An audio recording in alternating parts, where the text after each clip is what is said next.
The Great Hall of the Galactic Council buzzed with fear. 12 different alien species sat around the massive circular table, their voices mixing together in panic. Some spoke in clicks and whistles, others in deep growls, but the message was the same everywhere. They were all terrified. Admiral Kim Taiho stood quietly in the corner, watching everything with sharp eyes. He was the only human in the room, wearing his crisp blue uniform with Earth's flag on his shoulder. Next to him, Ambassador Park Minji adjusted her tablet, preparing to speak for all of humanity. At the center of the table, Council Prime Vextal raised his crystalline hand for silence. The being looked like a walking diamond, his body catching the light and throwing rainbows across the walls. When he spoke, his voice rang like bells. "The Void Swarm has returned," Vextal announced. "After 1,000 years of sleep, they wake. Hungry?" A hologram appeared above the table, showing a star system. Beautiful blue and green planets orbited a golden sun. Then darkness crept in from the edges. Black ships looking like twisted metal and flesh combined swarmed around the planets. Within hours, the green worlds turned gray and lifeless. "The Kepler 186 system," whispered Commander Zixth of the Helix Collective. His multiple eyes blinked. Rapidly, a sign of extreme stress in his species. 5 billion souls lived there. Now, nothing. Admiral Taiho studied the images carefully. He had read about the Void Swarm in Earth's databases, but seeing their work was different. These creatures didn't just conquer planets, they ate them. They stripped away everything living, leaving behind empty rocks floating in space. "What about the defense fleets?" asked Ambassador Minji. General Krovar of the Crimson Legion, a massive red-skinned warrior, slammed his fist on the table. "Gone. My finest warriors, centuries of training destroyed in 6 hours. These monsters adapt to everything we throw at them." "Our energy weapons are useless," added Sage Lirani of the Ethereal Dominion, her ghostly form flickering with worry. "They absorb our plasma beams and turn them back on us. Our shields mean nothing to them." The hologram changed, showing battle footage. Sleek alien warships fired brilliant beams of energy at the dark Void Swarm vessels. For a moment, the attacks seemed to work. Explosions bloomed across the enemy ships, but then something strange happened. The Void Swarm ships began to glow with the same energy. They fired back with weapons identical to what hit them. "They learn," Vextal explained. "Every weapon we use, they copy and improve. Every tactic we try, they counter within minutes. Our greatest advantage, our technology, has become our weakness." Admiral Taiho stepped forward. "How many systems have they taken?" 17 so far, replied Commander Zixith. "But they're moving faster now. Each victory makes them stronger. At this rate, they'll reach the core worlds within 2 years, including Earth," added General Krovar, looking directly at the humans. Ambassador Minji felt her stomach drop. Earth was indeed on the projected path. Her home, with its 8 billion people, would face the same fate as those empty gray worlds. In the hologram, "We need every ship, every warrior," continued Vextal. "The Council calls upon all member species to join the defense, even—" He paused, looking uncomfortable. "Even the newest members." Several alien representatives shifted in their seats. Everyone knew he meant humanity. Earth had joined the Galactic Council only 5 years ago. Most species saw humans as primitive newcomers who still used chemical rockets and metal bullets. "What can they possibly do?" muttered General Krovar. "Their ships are made of steel and powered by explosions. Their weapons throw pieces of metal through the air. Stone Age technology." Admiral Taiho's jaw tightened, but he said nothing. Ambassador Minji stood up slowly. "Earth will consider the Council's request," she said formally. "We need to study the tactical data and consult with our military leaders." "Consider?" Sage Lirani's form flickered brighter with surprise. "This is not a request. This is survival. Every species must fight or we all die." "We understand the stakes," replied Minji calmly, "but humanity doesn't rush into battles without preparation. We need details about enemy capabilities, are available, resources and strategic options." The alien representatives looked at each other in confusion. In their cultures, when faced with an existential threat, warriors immediately volunteered for glorious battle. The idea of humans sitting down to think about it seemed almost cowardly. "Time is not our ally," warned Vextal. "Every day we delay, more worlds fall." Admiral Tejo finally spoke. "Show us everything. Battle recordings, tactical analysis, fleet compositions. If Earth is going to fight, we fight smart." For the next 6 hours, the humans absorbed every piece of data the Council could provide. They watched battle after battle, studying how the Void Swarm moved, how they attacked, how they adapted. Taiho made notes in a simple paper notebook, a sight that amused several aliens who used advanced holographic recording systems. "Interesting," Taiho murmured as he watched a particularly brutal engagement. The Crimson Legion's massive battleships had charged the enemy head-on, their warriors screaming battle cries. The Void Swarm had simply absorbed their energy weapons and turned the Legion's own power against them. "What's interesting?" asked General Krovar. "They adapt to energy signatures and digital systems," Taiho replied. "But what about purely physical attacks?" "Physical attacks?" Commander Zixith's multiple eyes blinked in confusion. "You mean hitting them with objects?" "Something like that." Ambassador Minji watched her military colleague with growing understanding. She had worked with Taiho long enough to recognize that look in his eyes. He was seeing something the aliens had missed. As the meeting ended, Vexital addressed the humans one final time. "Earth has 48 hours to provide an answer. We hope your species will stand with us in this dark hour." "We'll have an answer," promised Minji. As they left the council chambers, several alien representatives whispered among themselves. Some spoke of honor and duty. Others quietly wondered if humanity would even survive their first real space battle. The Void Swarm had destroyed civilizations thousands of years more advanced than Earth, but Admiral Taiho walked with confident steps. He had seen something in those battle recordings that gave him hope. The Void Swarm was indeed adaptable and terrifying. They had defeated the galaxy's most advanced species with ease. However, they had never faced humans before, and humans had a talent for finding solutions that nobody else had tried. General Li Dongyun stood before the largest gathering of human military leaders in Earth's history. The underground war room in Geneva buzzed with activity as officers from every nation studied holographic displays showing alien battle data. The air smelled of coffee and tension. "Ladies and gentlemen," Dongyun began, his voice carrying the weight of 8 billion lives, "we have 36 hours to decide humanity's response to the Galactic Council. The Void Swarm represents an extinction-level threat to every living thing in the galaxy, including us." Captain Yang Hyuna leaned forward from her seat. She commanded the Terra Defense Fleet's best fighter squadron, pilots who had trained for years to defend Earth against unknown threats. Now those threats had names and faces, and they were more terrifying than anyone had imagined. "Sir, what chance do we have?" she asked. "The aliens have technology centuries ahead of ours, and they got destroyed. Our biggest warships are smaller than their escort vessels." Engineer Kang Woo-jin, a thin man with thick glasses, raised his hand. "That might actually be an advantage. The Council's data shows the Void Swarm adapts by analyzing energy signatures and digital communication patterns. Our systems are so primitive compared to theirs, maybe the enemy won't recognize them as threats." Dr. Choi Subin nodded enthusiastically. She had spent the last 18 hours studying Void Swarm biology samples that the Council had provided. "Woo-jin is right. These creatures have evolved to counter advanced energy weapons and AI-controlled systems. They've never encountered purely kinetic attacks or analog technology."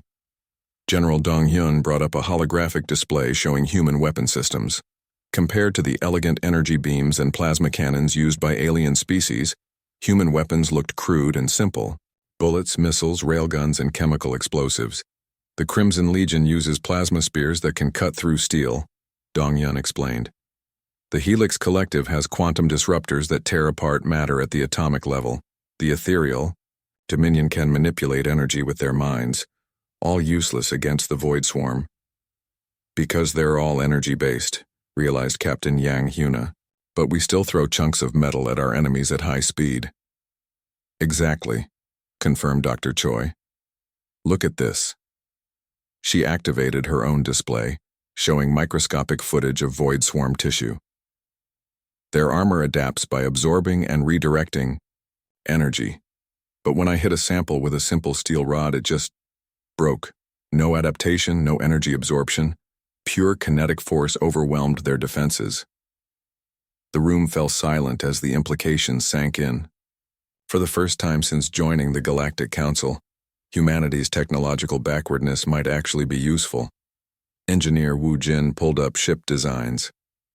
We can retrofit our vessels within weeks, remove the energy weapons the Council gave us, and reinstall our original armaments. Machine guns, cannons, missile systems, everything they consider primitive. Admiral Kim Tae-ho entered the room, having just returned from the Council meeting. Behind him came Ambassador Park Min-ji, her face showing the stress of diplomatic negotiations. The Council expects us to follow standard fleet engagement protocols, Tae-ho reported. Maintain safe distances, use energy weapons, rely on shields, and electronic warfare. They've provided us with their standard equipment packages, which we're going to ignore, stated General Dong-yun. Ambassador Min-ji looked surprised. We can't just abandon their tactical doctrine. These species have fought space battles for thousands of years. And they're losing, pointed out Captain Yang Huna. Sir, with respect to our allies, maybe it's time for a human approach. Dr. Choi activated another display, this one showing void swarm movement patterns. They fight like a hive mind. Every ship coordinates perfectly with every other ship. Their formations are mathematical perfection, but they seem to expect the same from their enemies. Meaning? Asked Ambassador Min-ji. Meaning they can't adapt to chaos, replied Admiral Tae-ho, understanding immediately. Every alien species fights with discipline and coordination, but humans are crazy, finished General Dong-yun with a grim smile. Over the next 24 hours, Earth's military machine transformed with stunning speed. Shipyards that had been producing sleek vessels with alien energy weapons suddenly retooled to mount old-fashioned cannons and missile launchers. Fighter craft designed for elegant space combat were modified to carry machine guns and armor-piercing rockets. Captain Yang Huna test flew one of the modified fighters. The cockpit felt different now.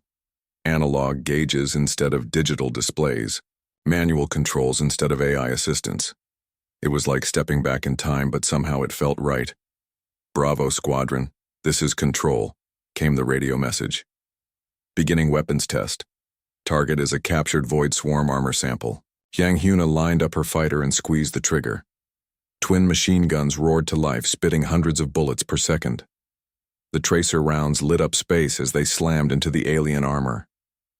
Unlike the energy weapons that had been absorbed and redirected, the bullets simply punched through, leaving gaping holes. Direct hits, reported Control. Armor penetration confirmed. The sample is not adapting to kinetic impact. But the real breakthrough came from Dr. Choi's laboratory. She had been experimenting with different attack methods on void swarm tissue samples. Energy weapons failed completely. Plasma beams were absorbed and redirected. Laser cutting tools were analyzed and countered within minutes. Then she tried something simpler. She heated a steel rod with a blowtorch and pressed it against the alien tissue. The sample recoiled violently, its adaptive systems unable to process the combination of kinetic force and simple thermal energy. It's too basic, she explained to the gathered officers. Their evolution prepared them for sophisticated attacks. They can counter quantum weapons and redirect plasma streams, but they can't adapt to a hot piece of metal pressed against them. Engineer Wu Jin was already sketching designs. Flamethrowers, chemical explosives, steel-jacketed bullets heated by friction. We can combine kinetic and thermal attacks in ways they've never seen. The most radical idea came from an unexpected source. Sergeant Lim Chae-young, a Marine who specialized in close-quarters combat, raised her hand during a strategy meeting. What if we boarded their ships? She asked. The room fell silent. The idea was so outrageous that nobody had even considered it. Board them? Repeated General Dong-yun. Get inside enemy vessels and fight hand-to-hand? Why not? Chae-young replied. Every other species fights from a distance, ships shooting at ships. But humans have always been good at close combat. If their adaptation systems are designed for Energy weapons and digital attacks. What happens when someone walks up to their control systems with a crowbar? Admiral Taiho stared at the Marine, then began to smile. It was the kind of smile that had worried Earth's enemies for centuries. As the deadline approached, Ambassador Minji prepared humanity's response to the Galactic Council. The decision had been unanimous. Earth would join the fight against the Void Swarm, but they would fight as humans, not as pale copies of alien warriors. Commander Oh Ji-young gripped the arms of her captain's chair as the battleship Soul's Pride shuddered under enemy fire. Through the armored viewport, she could see the Kepler 442 system burning. 3 planets that had housed refugee camps were now under attack by the advancing Void Swarm. "Distance to enemy formation?" she called out. 2,000 kilometers and closing, ma'am," replied her tactical officer. "The alien fleets are pulling back to defensive positions." Ji-young nodded grimly. It was the same story everywhere. The Galactic Council's forces would engage the Void Swarm from safe distances, fire their energy weapons, watch them get absorbed and turned back on them, then retreat to try again somewhere else. It wasn't cowardice. It was the only tactic that made sense with their technology. But humanity had different plans. "Signal from Admiral Taiho," announced the communications officer. "All human vessels, prepare for close engagement. Repeat, prepare for close engagement." Around Ji-young's ship, 43 other human vessels accelerated toward the enemy. They were smaller than the alien warships, built with steel and powered by chemical rockets. Their hulls were scarred and angular, lacking the smooth curves of advanced alien engineering. To most observers, they looked like antiques. The Void Swarm noticed them coming. The enemy formation shifted, bringing their largest bioships to bear. These creatures were the size of cities, their hulls a disgusting mixture of metal and living tissue. Weapon ports opened like giant mouths, ready to feast on energy. "Incoming plasma barrage," warned the sensor operator. Brilliant beams of stolen, alien energy lanced toward the human fleet. But instead of hitting shields designed to deflect such attacks, the plasma beams struck thick steel armor plating. The metal glowed white-hot and some plates melted completely, but the ships kept coming. "Damage report," ordered Ji-young.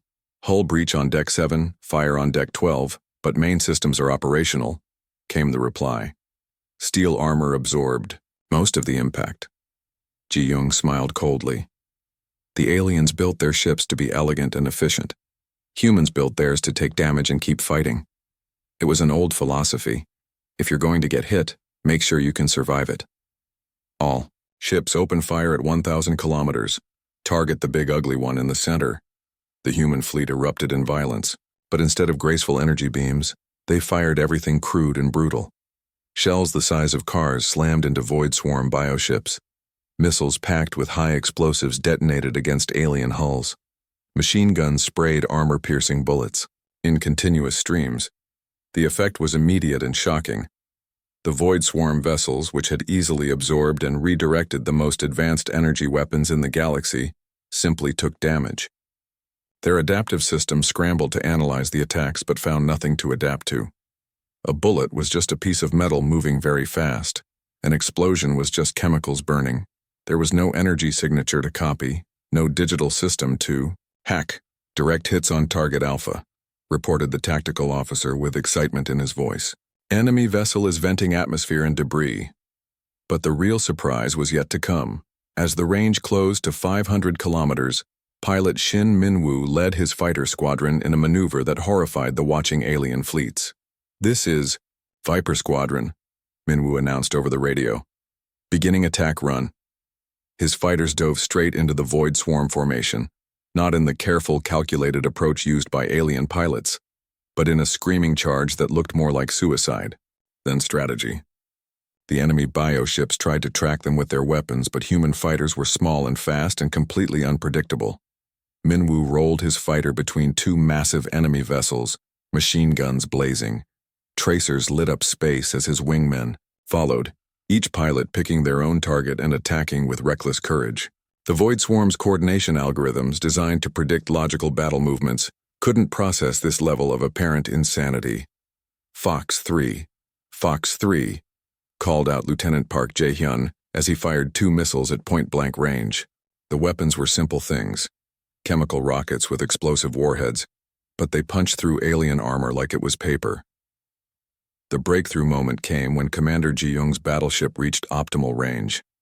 Instead of maintaining distance like a proper warship, Seoul's Pride accelerated directly at the largest Void Swarm vessel. "Ma'am, we're on collision course," warned her helmsman. "I know," Ji-young replied calmly. "All hands, prepare for ramming. Speed." The watching alien fleets broadcast frantic warnings. Ramming was considered a desperate last resort, something you only did when all other options were exhausted. But the humans seemed to be doing it as an opening move. At the last possible moment, Ji-young ordered full reverse thrust. Her ship shuddered to a stop just 50 meters from the enemy vessel's hull, close enough to see the disgusting details of its biomechanical surface. "Main guns, point-blank range, continuous fire," she ordered. The battleship's primary weapons were massive railguns that accelerated steel projectiles to incredible speeds. At this range, fired directly into the enemy's hull, they were devastating. Each shot punched completely through the bioship, creating enormous wounds that leaked atmosphere and fluids into space. The Void Swarm vessel tried to adapt, growing new armor over the damaged areas. But the railguns simply punched through the new armor too. There was nothing to learn, nothing to counter. It was just raw kinetic force applied with human determination. But the moment that truly stunned the Galactic Council came when Sergeant Lim Chae-young's Marines did the impossible. Using cutting torches and explosive charges, they breached the hull of a damaged Void Swarm bioship and actually boarded it. "Boarding party away," Chae-young reported over the radio as her 20 Marines floated through the hole they had blown in the alien hull, setting charges on what looks like a control node. The interior of the bioship was a nightmare of twisted metal and living tissue. Alien creatures that looked like crosses between insects and machines scurried to defend their vessel. But they had evolved to fight energy weapons and digital viruses, not humans with shotguns and flamethrowers. "Contact, contact," called out Corporal Kim Hansel as something with too many legs rushed at him. He fired his weapon, and the creature simply died. No adaptation, no energy absorption, just death. Within 30 minutes, Chae-young's Marines had planted explosives throughout the bioship's vital systems and evacuated. The detonations that followed tore the massive vessel apart from the inside. As news of the boarding action spread through the human fleet, other Marine units began requesting permission to attempt their own assaults. The idea of fighting alien monsters hand-to-hand inside their own ships should have been terrifying. Instead, the Marines seemed excited by the challenge. Admiral Taeho, monitoring the battle from his flagship, watched the tactical displays with satisfaction. For the first time since the Void Swarm had awakened, an enemy formation was not just retreating, it was being destroyed. "Signal from the Galactic Council fleet," announced his communications officer. "Put them on," Taeho ordered. "Council Prime." Vextal's crystalline voice came through with obvious shock. "Admiral Taeho, your forces are engaging at point-blank range. This violates all accepted tactical doctrine." "Yes, it does," Taeho replied calmly. "How's it working for us?" There was a long pause before Vextal responded. 3 enemy vessels destroyed, 2 more heavily damaged, and your casualties are surprisingly light. This should not be possible. "Maybe your tactical doctrine needs updating," Taeho suggested. As the first major human victory unfolded, word spread throughout the Galactic Council's forces.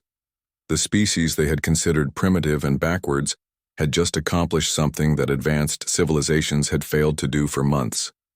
They had made the Void Swarm bleed. Admiral Yoon Ji-hoon stood in the war room aboard the massive space station Terra's Shield, watching 7 different battles unfold simultaneously across multiple star systems.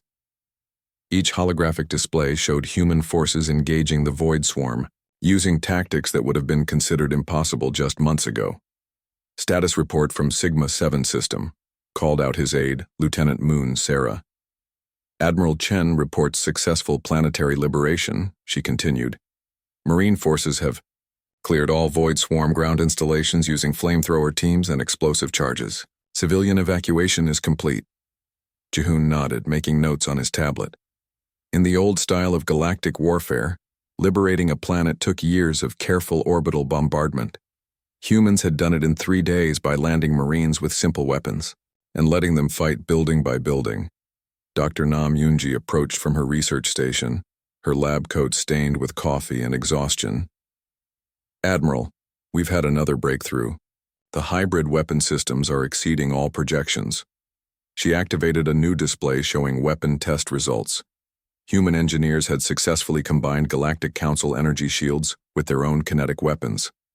The result was devastating. Projectiles that could punch through enemy defenses while being protected by advanced alien technology. Show me, Jihoon ordered. The display showed footage of the new hybrid fighters in action. They looked strange. Human angular design covered in shimmering alien energy fields.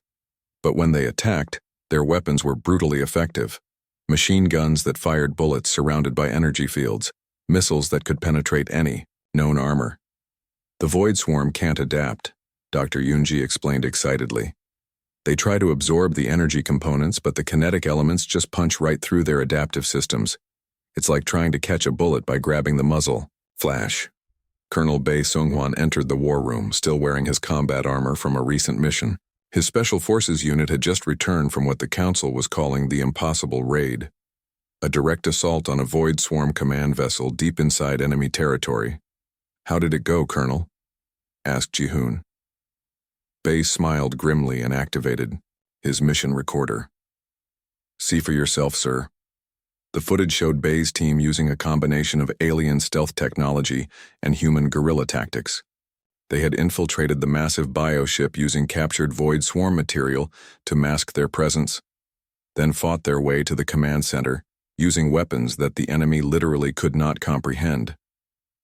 The interesting part, Bae explained, is how they reacted to individual initiative.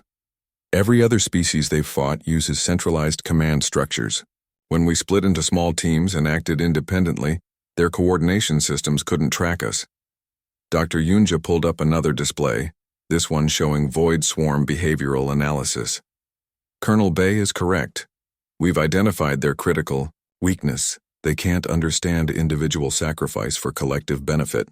Explain, ordered Jihoon. Every galactic species fights to preserve their own forces first, Dr. Yoonja continued. The Crimson Legion retreats when casualties reach 20%. The Helix Collective pulls back if their technology is threatened. The Ethereal Dominion won't risk their psychic abilities for others. But humans, added Lieutenant Moon Sarah with pride, will die to save complete strangers. The truth of this was evident in the battle reports flowing in from across the galaxy. Human forces routinely accepted mission parameters that other species considered suicidal. They would ram enemy ships to save refugee vessels. Marine units would hold positions against overwhelming odds to buy evacuation time for alien civilians they had never met. This behavior was literally incomprehensible to the Void Swarm's collective consciousness. Their entire existence was based on survival and consumption. The idea of deliberately choosing death to save others created cascading errors in their decision-making processes. We're seeing system-wide failures in their command structure, reported Dr. Yoonja. When faced with human tactical unpredictability combined with genuine self-sacrifice, their algorithms crash. Admiral Jihoon studied the strategic overview. Human forces were now operating in 12 different star systems, working alongside alien allies who were finally beginning to understand that sometimes the best technology was the simplest one applied, with absolute determination.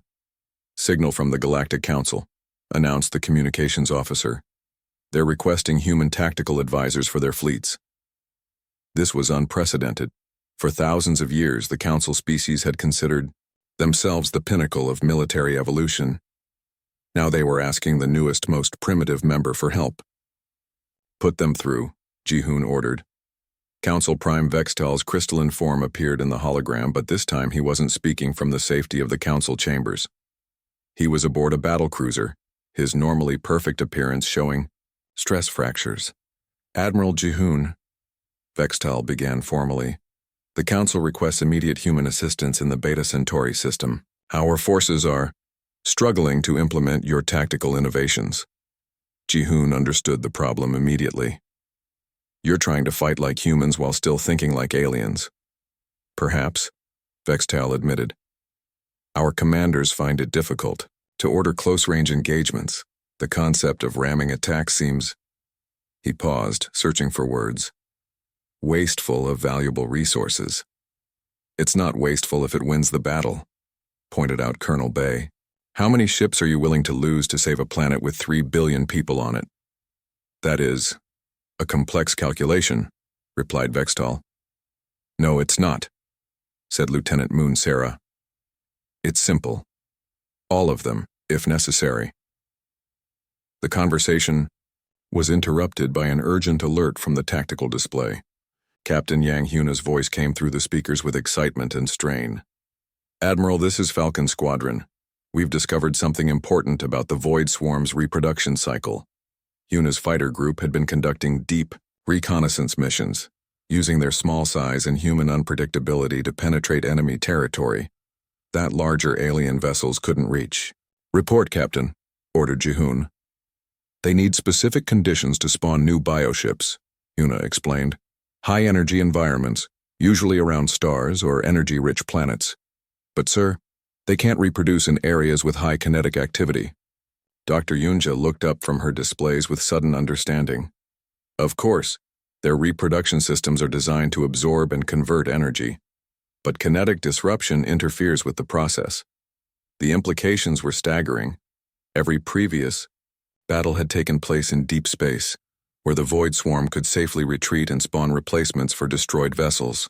But if human forces could force battles in environments with high kinetic energy, asteroid fields, planetary ring systems, areas with meteor storms, the enemy couldn't replace their losses.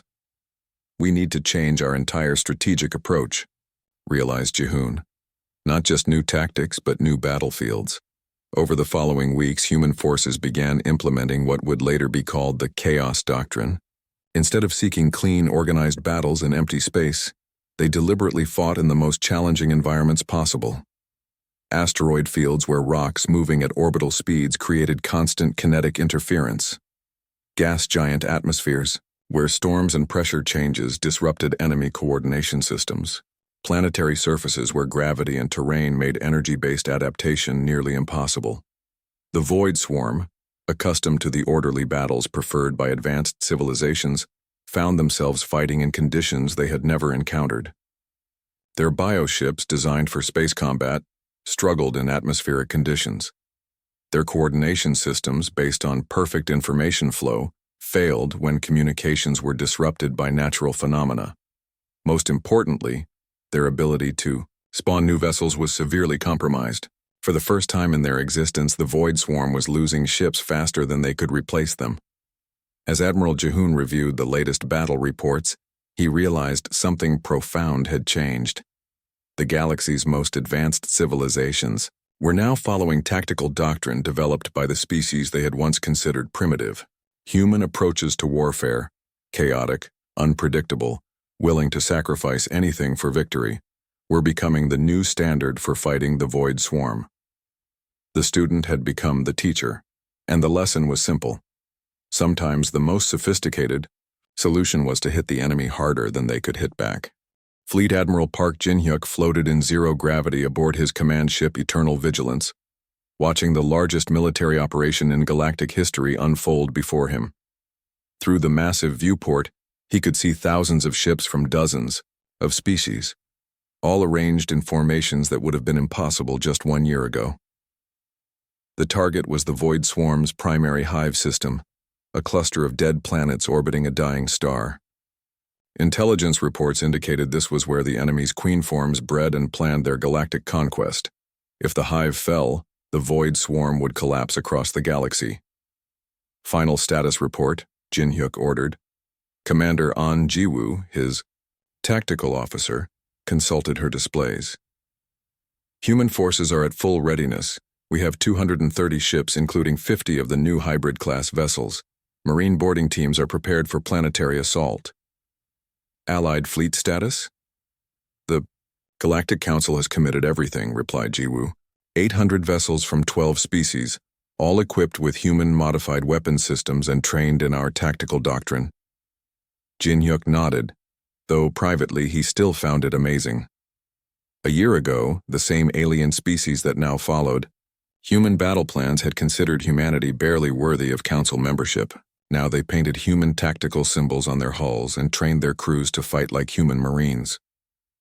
Wing Commander Ko Ariam's voice came through the communication system from her fighter carrier. Admiral, strike fighters are ready for launch. We've got 300 pilots from 6 different species, all trained in close combat techniques. How are the alien pilots adapting to human fighter tactics? Asked Jin-hyuk. Ariam laughed. Better than expected, sir. Turns out everyone enjoys flying straight at the enemy and shooting them with machine guns. It's much more fun than those careful energy weapon duels they used to fight. The breakthrough in interspecies cooperation had come when human instructors started teaching alien pilots and marines to embrace what they called controlled recklessness. Instead of fighting with cold calculation, they learned to use aggression and intuition as weapons. The results had been spectacular. Major Cha Hyunbin's ground forces were already aboard their assault ships, ready for the most audacious military operation ever attempted, a direct landing on Void Swarm homeworlds. Previous battles had all been fought in space, but humans had convinced the Council that sometimes you needed boots on the ground. Major Hyunbin, status of landing operations, called Jin-hyuk.